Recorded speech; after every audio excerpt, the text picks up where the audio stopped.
Every club. Every day. The Global Sports Podcast Network. It's happened again, man. Hello, everyone. This is the Daily Newcastle. I'm Michael Grahamslaw. And today we're here to talk about Newcastle's 2-2 draw with Chelsea at St James's Park in the final Premier League fixture before Christmas. And I never thought I'd be saying 2-2 draw precisely an hour ago. It's currently 20-3. And an hour ago, I was thinking, this is going to be a brilliant, brilliant victory for Newcastle United. Going into the game, it probably was the dullest feeling Newcastle fans had under Eddie Howe at this point in the season. Usually Christmas, we're a little bit cheerful. But a 12:30 kickoff at home against a big team after narrowly beating Fulham in midweek and landing possibly the hardest tie we could in the semi-finals of the Carabao Cup. But on a freezing day that risked thawing out, Newcastle heated things up with arguably their best first half performance of the season. It's unfortunate that fire could not last, but we'll get to that. And we'll go straight into the lineups because Eddie Howe made 4 changes from the side that beat Fulham. Tino Livramento obviously dropped out after injury. Lewis Hall came in after rumours that he wouldn't be able to make the team earlier in the week. Sandro Tonali came in for Joe Willock, and we switched up the attack with Harvey Barnes and Yohan Wissa dropping out for Anthony Gordon and Nick Voltemada, who came into the game with 1 goal in 11 games. But from the first minute, Newcastle United were the better team. And we saw the Newcastle United that we wanted to see in the derby and we've wanted to see for a very long time. While Anthony Gordon will certainly take the plaudits in the first half, every single player seemed to leave everything on the pitch. The Magpies took an early lead through Nick Voltemada, his first of 2. Jacob Murphy cross finding Anthony Gordon at the back post. His volley excellently saved by Robert Sanchez. Chelsea couldn't react quick enough and Nick Voltemada just nonchalantly blasted the ball into the roof of the net. And you're thinking, okay, maybe, just maybe, this is going to be a really good reaction and a really good day. And it should have been, really. Newcastle dominated the first half and could have been 5-0 up at half-time. If we took all of our good chances. In reality, you're not going to take 5 good chances in a row. Nick Voltemada had a number of opportunities, and it only took 20 minutes for him to have a brace as a quick free kick found its way out to Anthony Gordon. He cuts inside, and an in-swinging cross gets Voltemada, basically finds Voltemada brilliantly. He gets a touch, and it doesn't really divert the ball all that much, but it adds an extra touch onto the ball and it sends it beyond Robert Sanchez.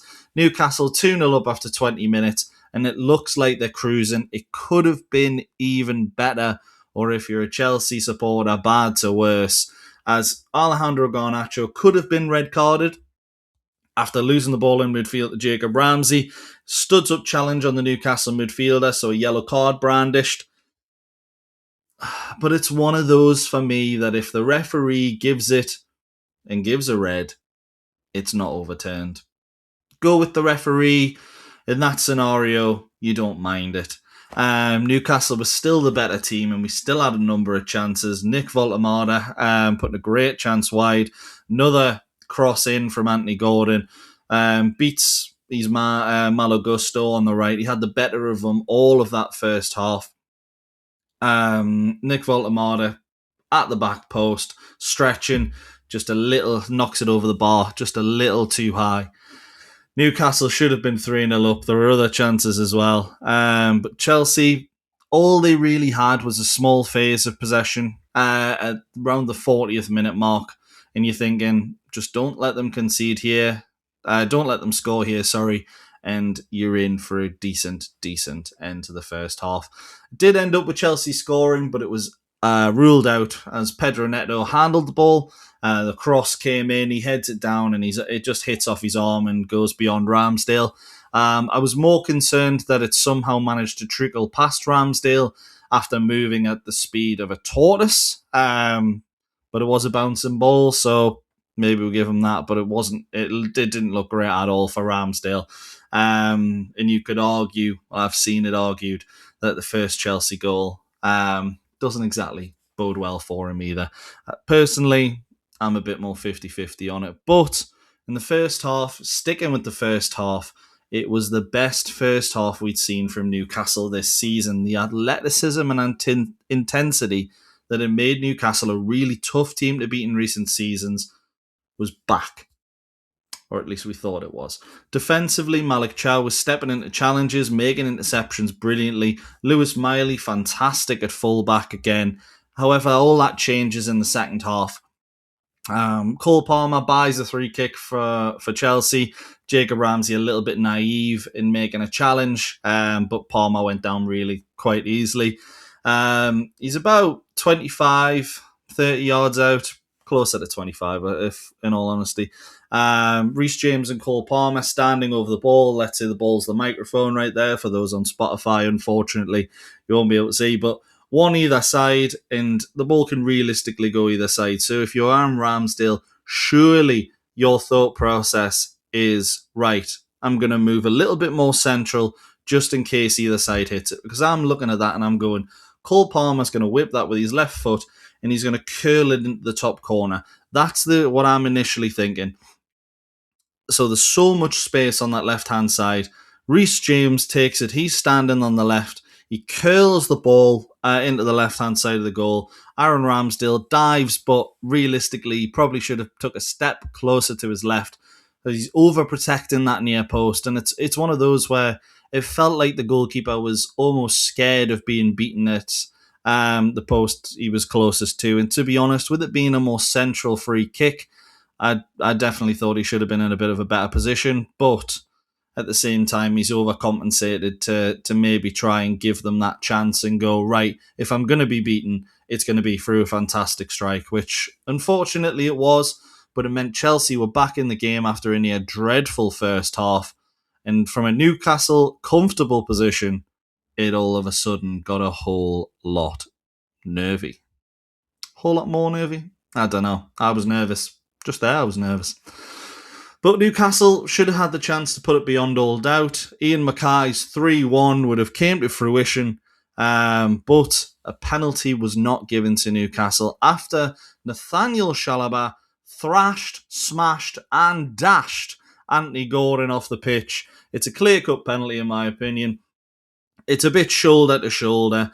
The referee isn't sure, so he doesn't give it. VAR confirm it, and we'll be hearing an apology from PGMOL or whatever they're called before Christmas. It was stated it wasn't a penalty because it's deemed as a shielding action and that it was side to side. My question is how on earth do you shield the ball from a player when you're not even between the player and the ball? He comes from absolutely nowhere and just absolutely swipes Anthony Gordon out. It is a shoulder challenge, but for me, the aggression there is far too much. And I'm not the only one. You take any look on X and you go, Newcastle penalty. It's Chelsea fans saying they were incredibly lucky. Joe Cole's sitting there going, oh no, what has he done? Every single player and person in the stadium thought it was a penalty, except from VAR and the referee. So Newcastle dreadfully unlucky there, but it doesn't make up for the fact that you go into halftime 2-0 up, and before 65 minutes, it's 2-2. And Chelsea get the equaliser because it starts off pretty much all Chelsea in the second half. The Newcastle threw it away. A long ball by Robert Sanchez. Somehow, Newcastle, despite being in a leading position, have left Malik Chow one-on-one with João Pedro. João Pedro wins the header. Malik Chow slips. Doesn't even slip fully. He just loses his footing for a slight second, but it allows João Pedro to get in front of him and slide the ball beyond Ramsdale to make it 2-2. And at this point, you are thinking, what on earth is happening? And thinking about it after the game, at 2-1 up, why are Newcastle United leaving João Pedro one-on-one with the player? You are asking for that kind of stuff to happen, and unfortunately Malik Chow's made a small error and it's cost Newcastle United. It's no front on Malik Chow, Players slip every single game. It's just at the wrong moment for him. But you have to question why Newcastle, while 2-1 up, are leaving players one-on-one, even from a set piece. You should have a man over in the defensive area when you're leading a game. Schoolboy stuff, and Newcastle messed it up. But Chelsea did have 3 chances. Only one of them was clear cut. 2 was scored, and Neto forced a great save from Ramsdale with the third one. Newcastle in that second half were vulnerable every single time Chelsea went forward. And then at 2-2, 3 changes were made. Johan Wissa, Harvey Barnes and Anthony Elanga came on and replaced the original front three. To be honest, it did feel like Newcastle needed a more defensive change about 10 minutes earlier just to try and shore things up. But at the same time, Newcastle have so many defensive injuries. The only thing you're potentially thinking is bringing on maybe a Joe Linton, who, again, doesn't seem to be fit at all, not enough to play. Eddie Howe said he would only bring him on for defensive corners or something like that. If that's the only reason he's even there, don't bother having him on the bench. Realistically, you would have liked to have seen a more defensive substitution. I might have even took Anthony Gordon coming off for Joe Willock and moving Jacob Ramsey out to the left-hand side just to shore things up a little bit, but then also make the changes with Wissa and Elanga so you keep that threat on the counter-attack. Unfortunately, it didn't come when it maybe should have. Hindsight is a lovely thing, let's remember. But I was thinking we needed changes about 5 minutes before the goal. But then Newcastle still had our chances after that. Harvey Barnes is played through by Johan Wissa. Those two seem to connect really quite well. Hopefully that's something we see in the future. Wissa played him through and Reece James put in a fantastic challenge to deny Harvey Barnes. And then Barnes has another chance. Elanga puts it through, I believe, the legs of Cucurella. A cross comes in. Barnes is unmarked at the far post, volleys it wide. He has to score. It's not the easiest chance of the game, but it's one of those where we scored a more difficult chance in the second goal. And unless it was a tap-in like the first, it didn't really seem like it was going to come for Newcastle. Barnes should have scored. Unfortunately, he didn't. It's just one of those. It's the way the cookie crumbles. We didn't take our chances. They did. And once again, Newcastle have beaten a team on XG and not won the game. But the final product just wasn't there in the end. Newcastle knocked on the door. Much the better team in the last 15 minutes. But final product wasn't there. And then you also had an issue at the end of the game. Chelsea could have had a red card in the final moments. It's Reece James pulls Harvey Barnes back. It's a denial of a clear goal-scoring opportunity to a degree. I think Robert Sanchez is probably too close for Harvey Barnes to actually score. But Barnes might get there first. It'll probably be a collision, but let's be honest, Sanchez is probably smothering the ball. So it wasn't. I can see why it wasn't given, but VAR were calling it a small tug rather than the denial of a clear goal-scoring opportunity. It's more about the contact. And once again, the contact was sufficient enough to make sure Harvey Barnes didn't get there. So if the contact's sufficient enough to stop the player from getting there, it's sufficient enough to really be a foul. But you can't say the referee cost the game when you go in 2-0 up and you don't win the game. It's a shame because it's more points dropped for Newcastle again after a really incredible first half performance. A really poor one in the second half.